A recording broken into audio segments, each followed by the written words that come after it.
have now went into jail and are getting out and have no money again, and they're homeless and all of that. Do you have a question?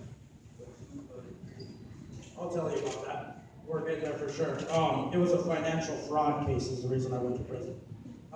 So I noticed when Ray was asking some questions and Andrew was asking some questions, a lot of you guys didn't want to be a doctor. Definitely not a police officer, right? And I didn't see any hands raised. But I didn't see many hands raised at all. But I do think that you all want to do something, right? And I know that when I was a kid, my family was real poor. I grew up in Montana, but we just didn't ever have a lot of money. And I was used to being at sort of the bottom of the barrel. You know, when you get to be about 12 years old, you start kind of realizing where you're at in society. Like you look at other people and you're like, wait, they got more money than you. Their parents got a nicer car. They seem to live in a nicer house. They have better shoes. Why don't I have that stuff?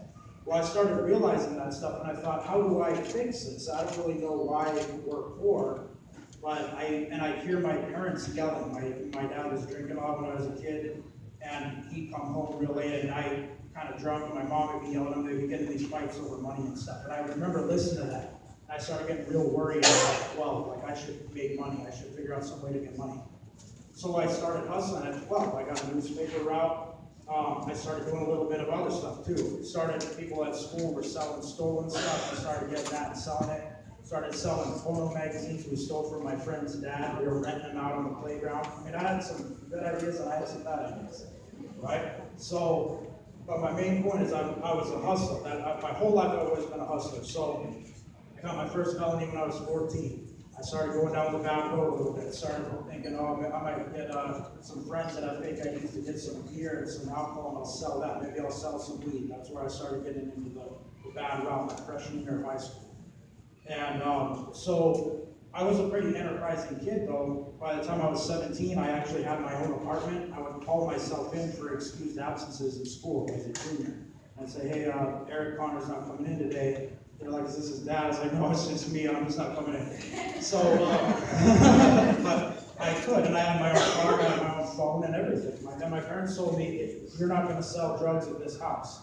And I said, all right, I won't. And I moved right after that. And I was like, I didn't say I was going to sell drugs. I was not selling them here. So I'll keep my word on that. So, anyways, I got away with stuff a lot, though. I got in a lot of trouble when I was a teenager. I got a misdemeanor possession of drugs. Then I got a DUI. Then I got another DUI. Then I got a suspended license charge. Then I got another suspended license charge. I got a resisting arrest. I got like 5 misdemeanor possession of alcohols. But guess what? I kept getting away with it. They'd always be like, a day in jail, $300 fine. You know what I mean? And I never got in enough trouble that it was serious. When I got to Florida, I just got a little bit of probation time, like 4 months probation, don't do it again.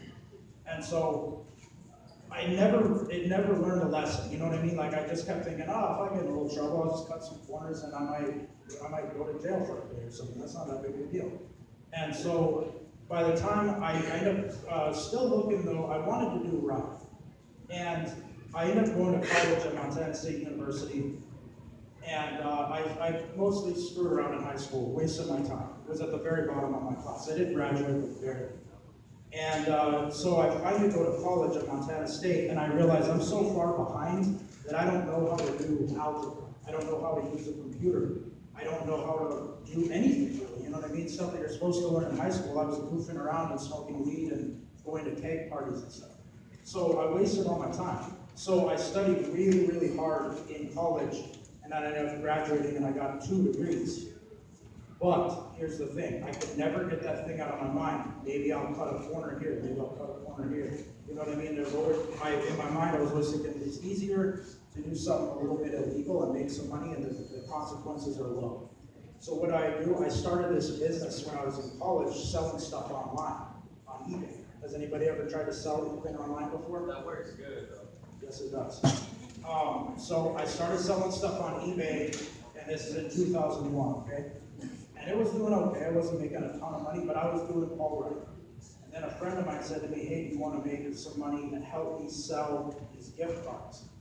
And that sounds like a scam right there. Like now I would think that immediately sounds like a scam, but at the time I was like, let me look into it a little bit. And I sell a couple of them for him, and I'm making a little bit of money, and I sell a little more and a little more. And then he says, hey, if you really want to sell some serious gift cards, we need you. so I start doing it for him.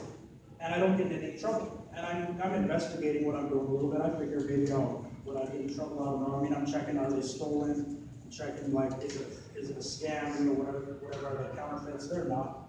And so I keep doing it. Well, this scales up, and it gets to be so scaled up that in the little town in Montana, people start asking me a lot of questions. Hey, what are you doing for money? Because I quit my job by now. Now I have a new car. I back out my house with all this new stuff, you know. Thought I was like the young Scarface. I had a big fish tank and all this white leather couches and stupid stuff, you know. So, anyways, it gets too much, and I'm gonna move to Vegas. I'm getting out of here. So that's why I moved it. So I do this for a long time, and I end up selling millions of dollars worth of stolen gift cards. Millions of dollars worth. And eventually I find out exactly how these guys are getting the gift cards. And they're definitely stolen. It's just that it's through a complicated chain of bank frauds.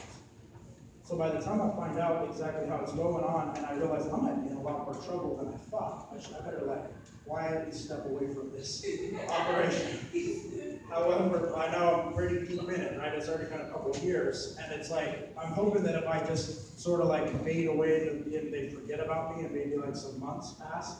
However, what I didn't realize, the FBI was onto this for a long time. They've been watching this for a while, building the case. They slowly knew who I was. If I told a little bit too much information, now they're starting to watch me, and I didn't even realize I was under full surveillance at this point. They were actually watching my house, watching my credit card transactions, everything. So in 2005, July 8th, I remember this really well, the Secret Service raids my house. A full-blown SWAT team with black Suburbans and shields, and the whole thing smashes my door early in the morning, takes me out, and takes me down to this downtown federal building. And I was kind of bewildered. I mean, I just woke up, and that's kind of a shock to just have something like that crazy happen. And there I am, and I'm thinking, what should I do? And they're telling me, this is something that will happen to every one of you if you stay in the game, in trouble. At some point, you're going to get caught for something, and you're going to have to face this decision. They're going to say to you, the cops are going to say, this is your one chance to save yourself. What information do you want to give us? What do you want to tell us? You're going to have to make this crucial decision. Do I want to be a rat? Do I want to tell on somebody, or do I want to not do it and be hard and ride the beat? Well, that was what I decided. I was like, I'm not telling anything. They go, that's a very bad decision, young man. You will go to jail right now, and I did. And I thought I was tough, so I wasn't tough like any of the gangsters. I was not a gangster by any means whatsoever. I was not trying to shoot anybody. I did not want to go to jail. You know what I mean? I was not me whatsoever. But I thought in my mind, I would never rat on anybody. You know what I mean? So here's the thing.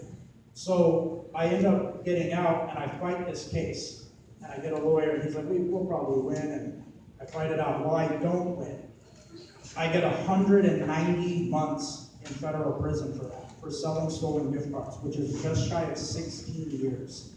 And the judge says, I was like, I'm a white collar case, it was my first major case. I don't see how I could get much time. He's like, well, I mean, we're actually giving you a little break. It was a 20-year, And originally the reason I went to the trial was because I was facing a 90-month.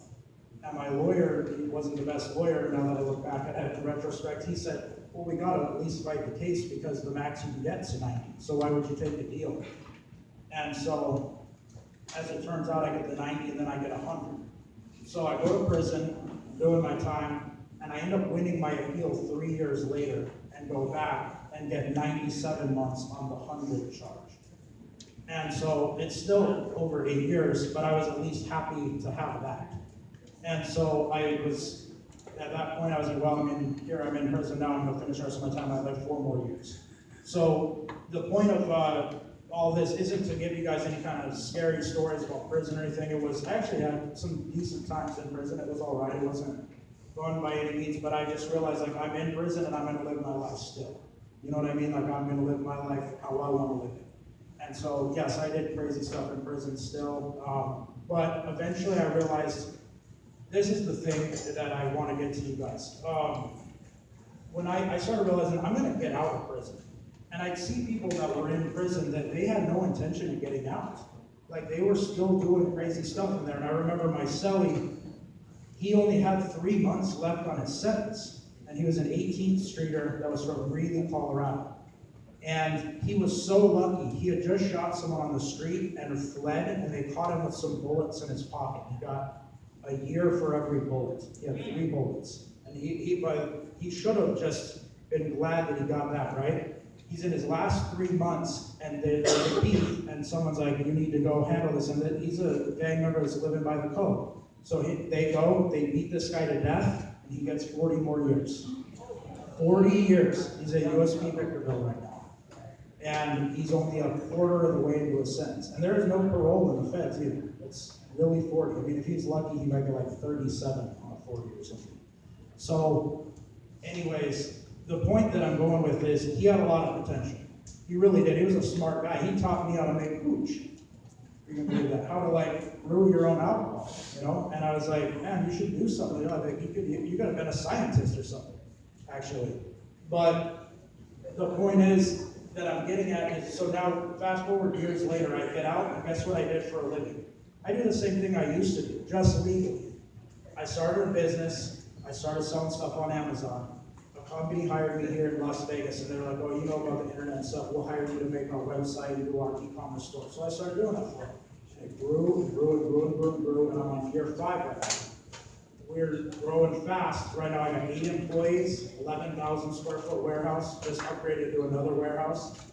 And we're rapidly doing the same thing. Now, the reason why, the point I'm telling you guys is, you all can do this now. Now, when you're younger, I used to think the same thing. I was like, well, I don't want to be a doctor or whatever. I don't care about that stuff, a lawyer. Like, I want to make money right now. Now, right? You all feel like that? I want to make money today. You can. That's the nice thing about being a business person. The key to being comfortable in this life is getting a degree and doing something like that, getting a nice safe thing. You aspire to maybe make like $75,000 a year and pay a mortgage and have like a Toyota Camry.